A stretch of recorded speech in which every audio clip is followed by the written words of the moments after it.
Hi ಎಲ್ಲ ವಿದ್ಯಾರ್ಥಿಗಳಿಗೂ educate Karnataka ಚಾನಲ್ಗೆ ಸ್ವಾಗತ. KCET ಕೌನ್ಸಿಲಿಂಗ್ ಬಗ್ಗೆ ಈಗ ಹೆಚ್ಚಿನ ವಿದ್ಯಾರ್ಥಿಗಳು ಕೇಳ್ತಿರುವಂತಹ ಕ್ವಶನ್ ಏನು ಅಂತ ಹೇಳಿದ್ರೆ, ಈಗ ಕೌನ್ಸಿಲಿಂಗ್ ಆನ್ಲೈನ್ ಅಲ್ಲಿ ನಡೆಯುತ್ತಾ ಅಥವಾ ಆಫ್ಲೈನ್ ಅಲ್ಲಿ ನಡೆಯುತ್ತಾ ಅಂತ ಕೇಳ್ತಾ ಇದ್ರು. ಈಗ ಕೌನ್ಸಿಲಿಂಗ್ ಪ್ರಾಸೆಸ್ ಏನಿದೆ ಅದು ಕಂಪ್ಲೀಟ್ ಆಗಿ ಆನ್ಲೈನ್ ಅಲ್ಲೇ ನಡೆಯುತ್ತೆ. ನೀವೀಗ ಅಡ್ಮಿಷನ್ಗೆ ಕಾಲೇಜಿಗೆ ಹೋಗ್ಬೇಕು ಬಿಟ್ರೆ ಅದರ ಮೊದಲು ನಡೆಯುವಂತಹ ಕೌನ್ಸಿಲಿಂಗ್ ಪ್ರಾಸೆಸ್ ಏನಿದೆ ಅದು ಕಂಪ್ಲೀಟ್ ಆಗಿ ಆನ್ಲೈನ್ ಅಲ್ಲೇ ಇರುತ್ತೆ. ಅಂದ್ರೆ ಈಗ ನೆಕ್ಸ್ಟ್ ರಿಸಲ್ಟ್ ಅನೌನ್ಸ್ಮೆಂಟ್ ಆದ್ಮೇಲೆ ಆಪ್ಷನ್ ಎಂಟ್ರಿ ನಡೆಯುತ್ತೆ. ಓಕೆನಾ, ಅದು ಕೂಡ ಆನ್ಲೈನ್ ಆಗುತ್ತೆ. ಆಪ್ಷನ್ ಎಂಟ್ರಿ ಆದ್ಮೇಲೆ ಮಾಕ್ ಅಲಾಟ್ಮೆಂಟ್ ಮಾಡ್ತಾರೆ, ಅದು ಕೂಡ ಆನ್ಲೈನ್ ಅಲ್ಲೇ ಆಗುತ್ತೆ. ಅದಂತರ ಆಪ್ಷನ್ ಎಂಟ್ರಿ ಎಡಿಟ್ ಮಾಡೋದಿರುತ್ತೆ. ಆಪ್ಷನ್ ಎಂಟ್ರಿ ಎಡಿಟ್ ಆದ್ಮೇಲೆ ಫಸ್ಟ್ ರೌಂಡ್ ಸೀಟ್ ಅಲಾಟ್ಮೆಂಟ್ ಆಗುತ್ತೆ, ರಿಯಲ್ ಅಲಾಟ್ಮೆಂಟ್, ಅದು ಕೂಡ ಆನ್ಲೈನ್ ಅಲ್ಲೇ ಆಗುತ್ತೆ. ಅದ್ರ ನಂತರ ಸೀಟ್ ಅಲಾಟ್ಮೆಂಟ್ ಆದ್ಮೇಲೆ ಚಾಯ್ಸ್ ಎಂಟ್ರಿ ಪ್ರಾಸೆಸ್ ಇರುತ್ತೆ.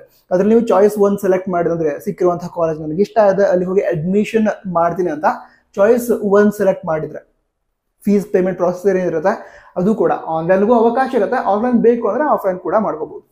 ಹಾಗಿದ್ರೆ ಆಲ್ಮೋಸ್ಟ್ ಎಲ್ಲ ಪ್ರಾಸೆಸ್ ಆನ್ಲೈನ್ ಅಲ್ಲೇ ಆಗತ್ತೆ. ಅದೇ ಅಡ್ಮಿಷನ್ ಅಂದ್ರೆ ಫೀಸ್ ಪೇಮೆಂಟ್ ಆದ್ಮೇಲೆ ಅಡ್ಮಿಷನ್ಗೆ ಕಾಲೇಜ್ ಹೋಗ್ಬೇಕಲ್ವಾ, ಅದೊಂದು ಆಫ್ಲೈನ್.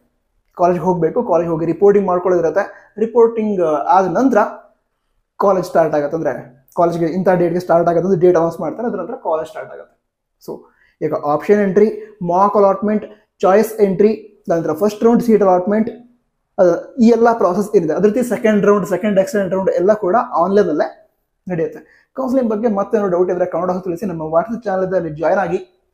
ಇನ್ಸ್ಟಾಗ್ರಾಮ್ ಕೂಡ ಫಾಲೋ ಮಾಡ್ಬೋದು. ಜಾಯ್ನ್ ಆಗೋದಕ್ಕೆ ಲಿಂಕ್ ಡಿಸ್ಕ್ರಿಪ್ಷನ್ ಅದೇ ರೀತಿ ಟಾಪ್ ಬಾಕ್ಸ್ ಅಲ್ಲಿ ಇರುತ್ತೆ. All the best. Jai Hind, Vande Mataram.